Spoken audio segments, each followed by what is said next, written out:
Vamos con el acá nuestra semana 3. Estamos con la materia de circuitos básicos y laboratorio. Vamos a hablar sobre alguna importancia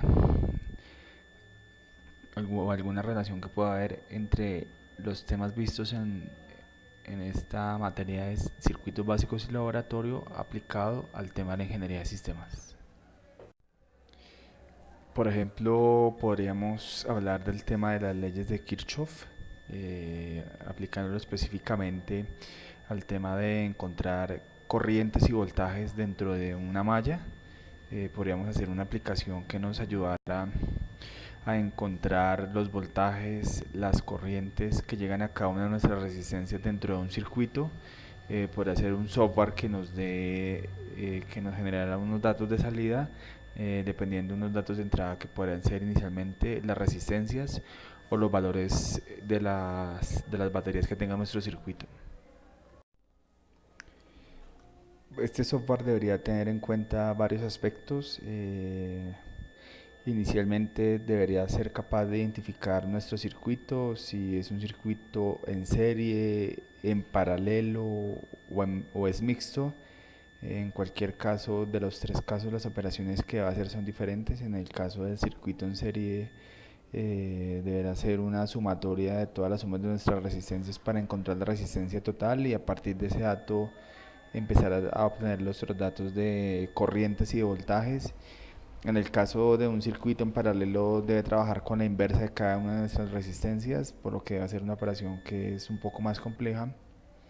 Y también podría encontrar el caso de un circuito mixto, en el que en algunos casos tendrá que hacer sumatorias, en algunos otros casos tendrá que hacer la inversa de cada una de nuestras resistencias.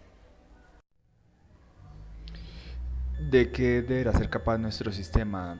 Por ejemplo, identificar un nodo. Un nodo es un punto en el que la corriente fluye por el circuito tomando una bifurcación o algún camino o varios caminos. Como vemos en nuestro ejemplo, tenemos un punto 1, un punto 2, en el que de la primera resistencia se va a una resistencia que tiene en serie y a otra que está en paralelo. Lo mismo pasa en el punto 2. Entonces debe ser capaz de identificar los diferentes caminos que toma la corriente dentro de nuestro circuito. Otro concepto importante que nuestro software o sistema debería manejar es una malla. Tenemos acá un ejemplo en el que vemos que nuestro circuito tiene tres corrientes, I1, I2, I3 e I4. Podríamos decir que nuestra malla general sería toda la corriente que fluye de nuestra corriente 1 hasta nuestra corriente 4. Entonces todo este circuito sería la malla que corresponde a este circuito. También podríamos decir que tenemos cuatro mallas que son independientes, pero nuestra malla general sería, como ya lo mencioné, de la corriente que fluye en nuestra corriente 1 hasta nuestra corriente 4. Otro concepto importante que nuestro software o sistema debería manejar es una malla. Tenemos acá un ejemplo en el que vemos que nuestro circuito tiene tres corrientes, I1, I2, I3 e I4. Podríamos decir que nuestra malla general sería toda la corriente que fluye de nuestra corriente 1 hasta nuestra corriente 4. Entonces todo este circuito sería la malla que corresponde a este circuito. También podríamos decir que tenemos cuatro mallas que son independientes, pero nuestra malla general sería, como ya lo mencioné, de la corriente que fluye de nuestra corriente 1 hasta nuestra corriente 4. Sin duda también nuestro software tendría que ser una operación importante, hablando de nuestra segunda ley de Kirchhoff, que es conocida como la ley de voltajes. Esta ley nos habla algo parecido a lo de las corrientes, en la que nos habla que la suma de los voltajes alrededor de una trayectoria o circuito cerrado debe ser cero.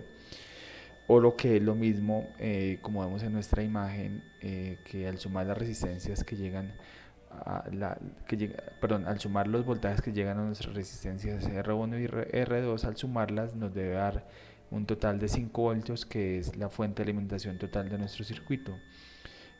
Aquí sin duda no solo se aplican las leyes de Kirchhoff, sino que nuestro software deberá realizar unas operaciones matemáticas equivalentes a las leyes de Ohm, en este caso para hallar las resistencias, que resistencia sería igual a voltaje sobre intensidad. y también para hallar cada uno de los voltajes que llegan a nuestras resistencias tendría que hacer la operación matemática que voltaje es igual a intensidad por resistencia. De este modo podemos hallar fácilmente todos los datos de nuestro circuito. Vamos a analizar el siguiente circuito y verificar qué tendría que hacer nuestro software exactamente, de qué debe ser capaz nuestro software. En este ejemplo que tenemos acá, nuestro software deberá ser capaz de verificar el sentido de la corriente. Vemos que acá hay una corriente negativa, sale una corriente negativa, una corriente positiva. Él debe ser capaz de identificar el flujo de nuestra corriente. Otra cosa muy importante, él debe ser capaz de hallar la corriente total de nuestro circuito. Tenemos unos datos de resistencias y voltaje total de toda nuestra malla. A partir de eso debemos identificar la corriente total que llega a todo el circuito.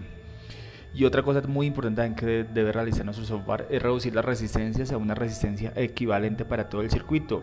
Va muy ligado al paso anterior, ya que teniendo la corriente total de todo el circuito, sabemos el voltaje que es de 125 voltios y teniendo una resistencia equivalente, a partir de esto podemos empezar a esquematizar nuestro cuadro, dejándolo formando diferentes circuitos en los que eliminemos resistencias.